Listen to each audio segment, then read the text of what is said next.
निरुक्तदिलात्मने सालोकानां त्रिलोकानां यद्विद्यादर्पणायते। जय बोलो एक हजार श्री शांतिनाथ भगवान की जय। एक हजार श्री आदिनाथ भगवान की जय। जय बोलिए एक हजार श्री महावीर भगवान की जय। परम पूज्य आचार्य श्री गुरु सागर जी गुरुदेव पद्मानंद जी गुरुदेव की जय। परम पूज्य आचार्य श्री वैराग्य नंदी जी गुरुदेव की जय। समस्त आचार्य संघ की जय। श्रीवाणी माता की जय। श्रीमद जैन धर्म की जय। हे भव्य आगमन, आज अपने पर्युषण पर्व का कौन सा दिन है? चौथा दिन है। कौन सा धर्म है? शौच धर्म। कौन सा धर्म है? शौच धर्म। संतोषामृत पीजिए, लोभ पाप की खान, शुचिता ही सबसे बड़ी मानव की पहचान। देखिए आज जो शौच धर्म है ना, 4th नंबर के कषाय को खत्म करने के लिए 3 कषाय आप खत्म कर चुके हो, क्रोध, मान, माया, और चौथी आज कौन सी है? लोभ को अपन खत्म करते हैं तो शुचिता धर्म हमारे अंदर उत्पन्न होता है। वो कैसे उत्पन्न होगा बताइए? क्योंकि लोभ की प्रवृत्ति तो आजकल सभी में है ना। लोभ की प्रवृत्ति कैसे आती? संग्रह करने, धन संग्रह करने की प्रवृत्ति।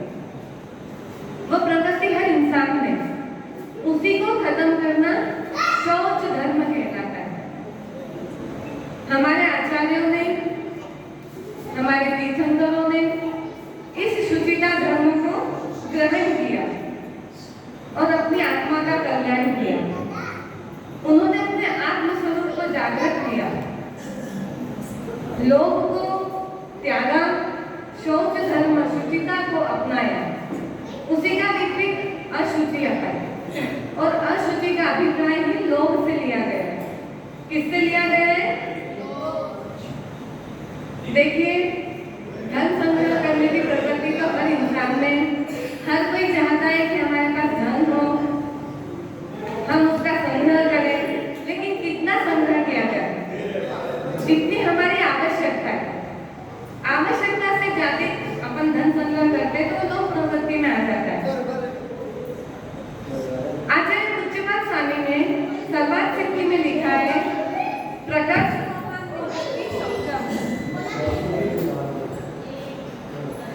लोभ की निवृत्ति ही शौच धर्म है। हमारी लोभ की प्रवृत्ति को छोड़ना, प्रगाढ़ लोभ की प्रवृत्ति। कैसी प्रवृत्ति हमारी? प्रगाढ़, मतलब वो बहुत मुश्किल से छूटती है। अगर आप छोड़ना भी चाहो तो नहीं छोड़ सकते। जैसे है ना, बूढ़ी दादी को, उसको बोलो दादी अब तेरी उम्र हो गई, सोने के गहने से मोह छोड़ दे, वो नहीं छोड़ेगी। अब आंटी कहीं वो सोना का मोह छोड़ो, मैंने तो वही नहीं। ये उनका जवाब होगा। ये लोभ की प्रवृत्ति कहलाती है। अब आपकी उम्र हो गई, आपका मन धर्म ध्यान में लगने की बजाय उन सोने के गहनों में लगा हुआ है, धन में लगा हुआ है। और आजकल यही हो रहा है। सब जने क्या कर रहे हैं? हमारे पास जो धन है, हमारे पास जो गहने हैं, उसी में प्रवृत्ति बढ़ी हुई है। हम लोग चाहते ही नहीं कि हम उसका त्याग करें। हमारे आचार्य ने लिखा कि लोभ की प्रवृत्ति छोड़ने वाला व्यक्ति संतोष को ग्रहण करता है, और संतोष को ग्रहण करने वाला व्यक्ति अपने परिणामों को निर्मल करता है। शुचिता धर्म हमें यही सिखाया है। ये पवित्रता का, पावनता का धर्म है। उस संतोष रूपी जल से अपनी आत्मा को धोना ही शुचिता है। अब वो कैसे धोया जाएगा? जब तक आप लोभ कषाय को छोड़ोगे नहीं। लोभ कषाय को छोड़ना और शुचिता को अंगीकार करना, संतोष रूपी जल को पीने जैसा है। स्वयंभू स्तोत्र जानते हो आप लोग? स्वयंभू स्तोत्र समंत भद्र आचार्य ने रचना की। उसमें अघनाथ भगवान की स्तुति करते हुए वे कहते हैं, आयत्यां च तदान्ते च दुःखयो निर्गुणोत्तरा कृष्णा नदी कयोक्तेन विद्यानावा विदिक्तया।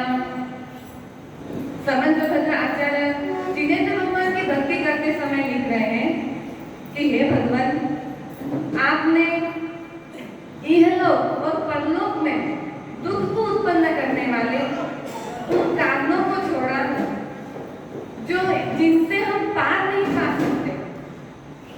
उन कारणों को आपने छोड़ा, वो तृष्णा रूपी नदी, उसको आपने सम्यक ज्ञान रूपी सम्यक ज्ञान के द्वारा पार किया है। अब सम्यक ज्ञान तो अपने में है ही नहीं, अभी तो पॉसिबल ही नहीं है क्या? है। अपन भी सम्यक ज्ञान को प्राप्त कर सकते हैं, सम्यक चारित्र को प्राप्त कर सकते हैं, सम्यक दर्शन को अंगीकार कर सकते हैं। वो कब? जब हम लोक प्रवृत्ति को छोड़ें, शुचिता को अंगीकार करें। वो लोक की प्रवृत्ति आजकल लोगों में इतनी बढ़ चुकी है कि अगर अपन बोलो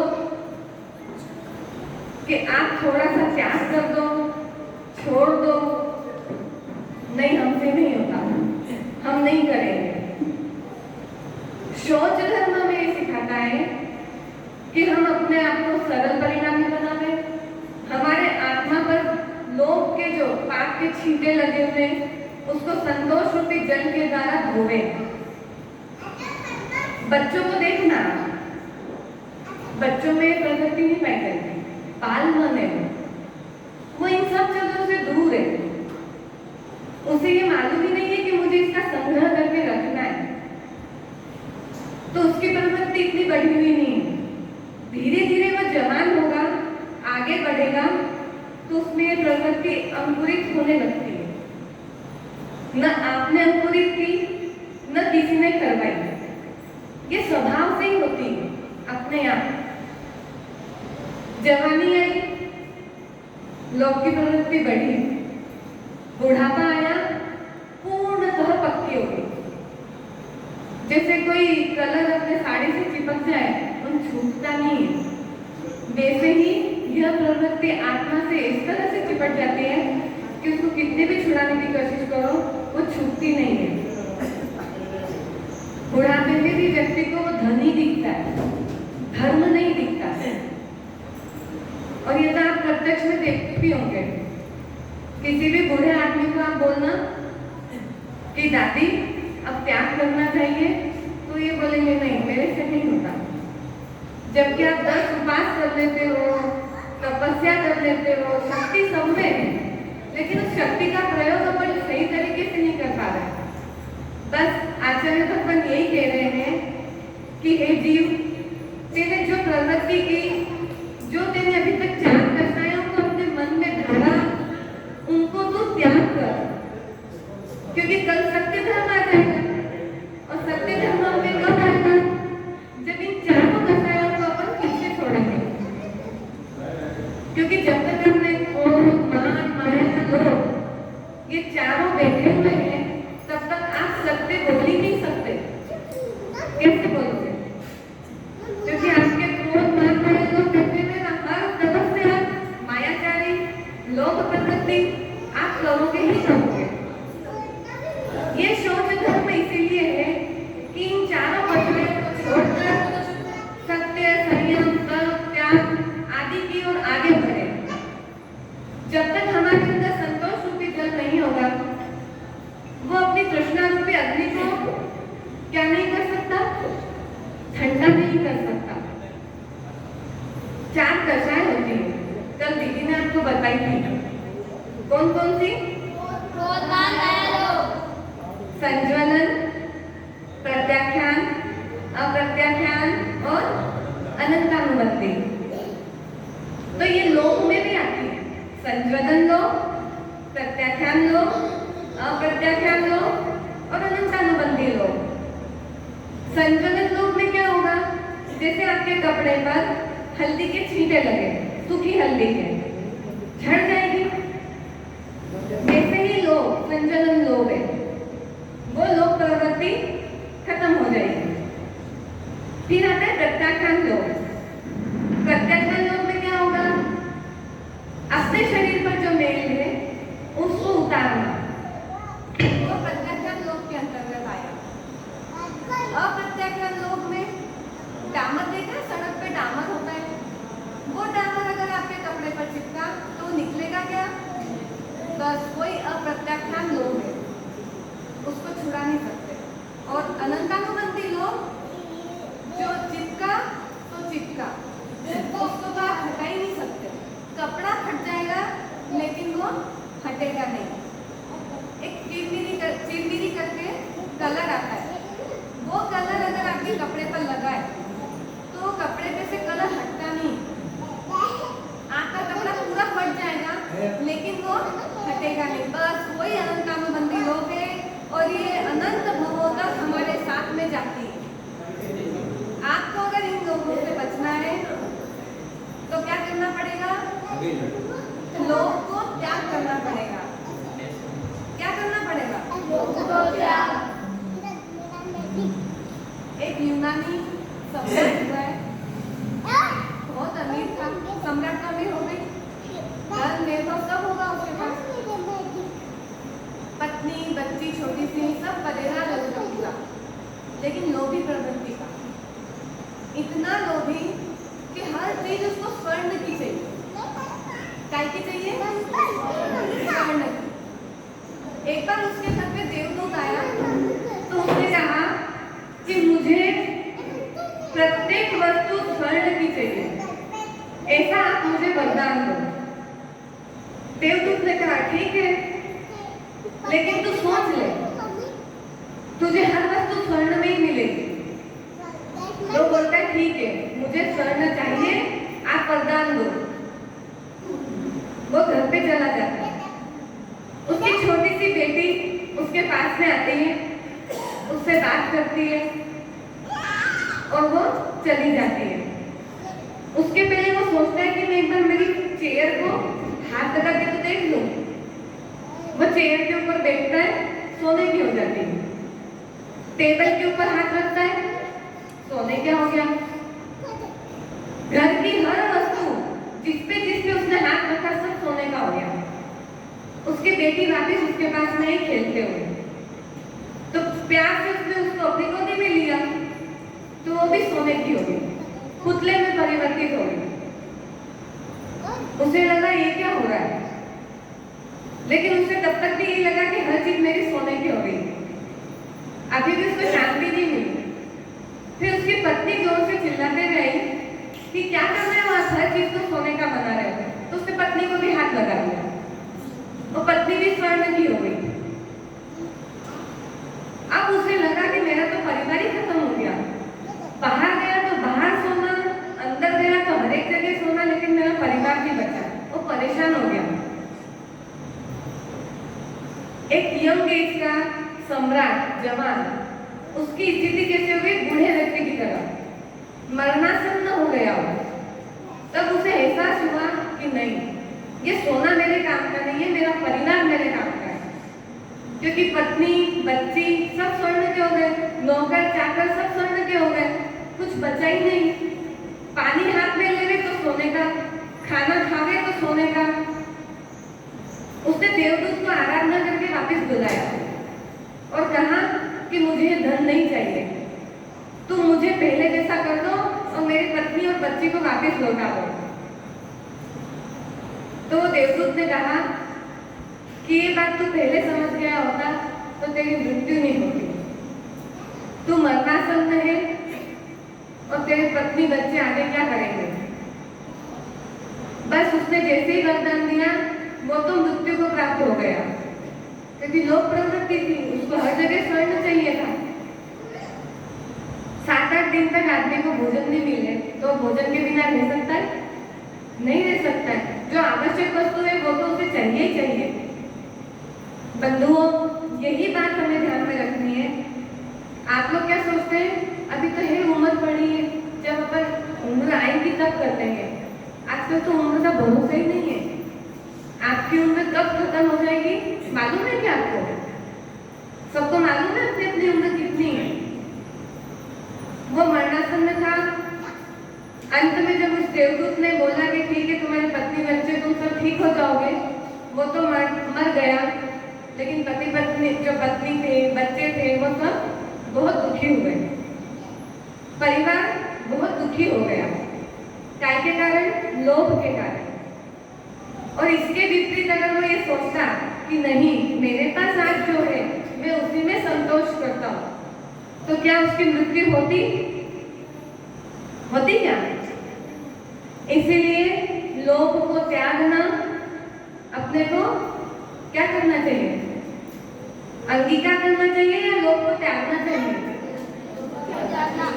लोभ को त्याग करें और संतोष रूपी अमृत से तृष्णा रूपी अग्नि को क्या करें? ठंडा करें। एक सेठ जी ने अपने तिजोरी में खूब धन छिपा रखा था। उनके 4 बेटे थे। कभी सेठ जी ने बताया नहीं कि मेरे पास इतना धन है।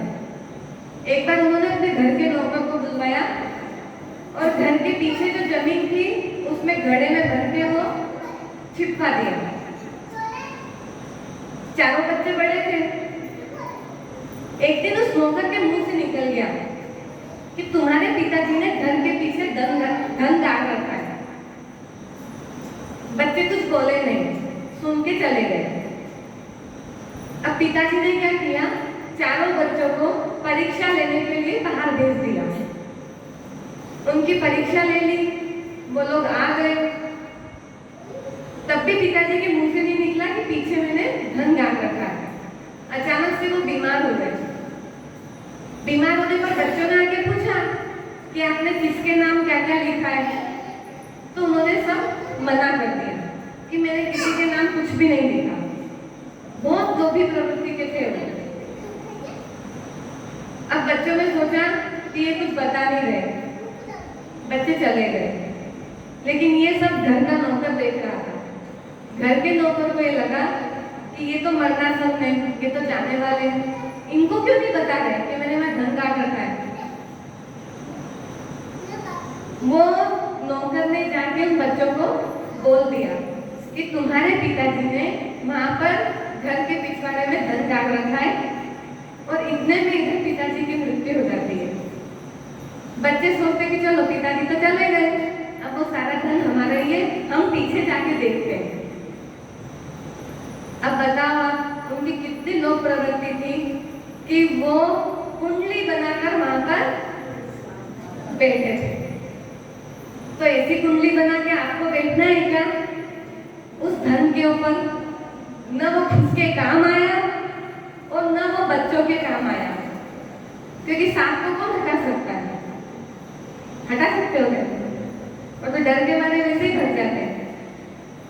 इसी बारे में, इसी लोक प्रवृत्ति के बारे में एक अरविंद राजा की कहानी भी आती है। वो भी ऐसा ही लोभी था, राजा था, किसी को बताना नहीं था धन के बारे में।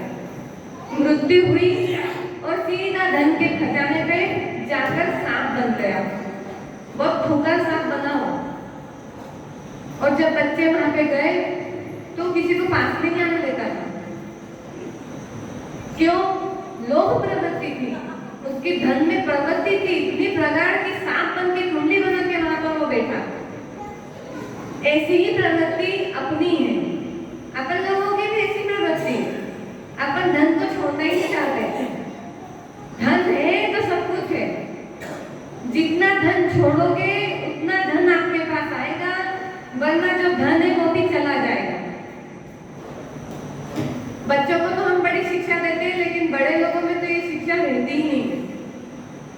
क्योंकि तृष्णा जो होती है ना, धीरे धीरे धीरे अनंतानुबंधी लोभ का रूप लेती है। और वो अनंतानुबंधी लोभ जो है वो ऐसा चिपटता है कि वो अपने को छोड़ता नहीं है। वो संस्कार हमारी आत्मा से अलग करना, यही शुचिता धर्म है, शौच धर्म है। जितने भी आचार्य हुए, तीर्थंकर हुए, उन्होंने इस धर्म को अपनाया और अपनी आत्मा का कल्याण किया। लेकिन हम नहीं कर पा रहे, हम उसे छोड़ ही नहीं पा रहे। पिताजी ने बच्चे से कहा कि बेटा लोभ करना बहुत खराब है, जीवन में कभी लोभ मत करना। पिताजी ने शिक्षा दी, बेटा सुन के चला गया। थोड़ा समय गुजरा, बेटा जवान हुआ। एक दिन पिताजी ने कहा कि बेटा आज तक मैंने तुझे कुछ मेरी संपत्ति के बारे में बताया नहीं है। तो बेटे ने बोला क्यों, मुझे क्यों नहीं बताया? तो बोले बेटा तब तू छोटा था, अब तू बड़ा हो चुका है, मेरी संपत्ति के बारे में मैं तुझे बताता हूँ। बेटे ने बोला ठीक है पिताजी बताइए। पिताजी बोले बेटा ये जो मकान है ना जिसमें मैं रह रहा हूँ ये तेरा है। बेटे ने कहा ठीक है, वो चला गया। पिताजी लोभी प्रवृत्ति के थे, बहुत लोभी थे। उससे पिताजी, उनकी पत्नी उनसे बहुत परेशान थी। एक दिन उनको अटैक आया, तो पत्नी ने कहा कि आप तो स्वस्थ थे, अच्छे भले थे, ये अटैक क्यों आया? तो इसका रीजन समझ में आया, लोभ प्रवृत्ति। उनको ये टेंशन थी कि जो बचा हुआ धन है वो मेरे बेटे के पास जाएगा, तो मेरे पास कुछ नहीं रहेगा। जबकि बुढ़ापे में उनको क्या चाहिए, कुछ नहीं चाहिए, लेकिन बस उनको ये टेंशन खा गई और अटैक आ गया। वो बेटा जो जवान था वो पिताजी के पास आया कि पिताजी आप नहीं भी बता रहे तो मुझे आपका धन ही चाहिए था, लेकिन कम से कम आप ये बात बता देते तो आपका तो मन हल्का हो जाता, तो आपको ये अटैक तो नहीं आता कम से कम। पिताजी ने कहा हाँ बेटा, जो मैं जीवन भर में नहीं सीख पाया वो आज शिक्षा तूने मुझे दी है। और उस वक्त फिर उसे समझ में आता है कि हाँ ये मेरे संपत्ति का अधिकारी है और मुझे मेरी संपत्ति इसे देनी चाहिए।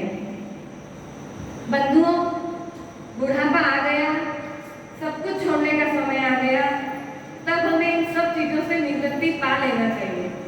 हमें ये नहीं सोचना चाहिए कि अभी बेटा मेरा बड़ा नहीं हुआ, अभी मुझे मेरा धन संपत्ति इसे नहीं देना चाहिए, क्योंकि यदि आपका मन उसमें लगा रहा तो आने वाले भव आपके सब बिगड़ेंगे। जैसे सांप कुंडली मार के वहां धन पर बैठा था, वैसे ही एक दिन आप भी कुंडली बना के वहां बैठ जाओगे, तब आपको कोई बोलने वाला नहीं। ऐसा सर्प, ऐसा सांप भयंकर, यदि अपने को बनना है तो फिर आप लोभ प्रवृत्ति को मत छोड़िए। लेकिन यदि हमें अपने भवों को, अपने आने वाली पर्याय को सुधारना है तो शुचिता धर्म को ग्रहण कीजिए, उसे अपनाइए, अपने परिणामों को निर्मल कीजिए, अपनी आत्मा पर जो चिपके हुए संस्कार हैं उनको हटाइए।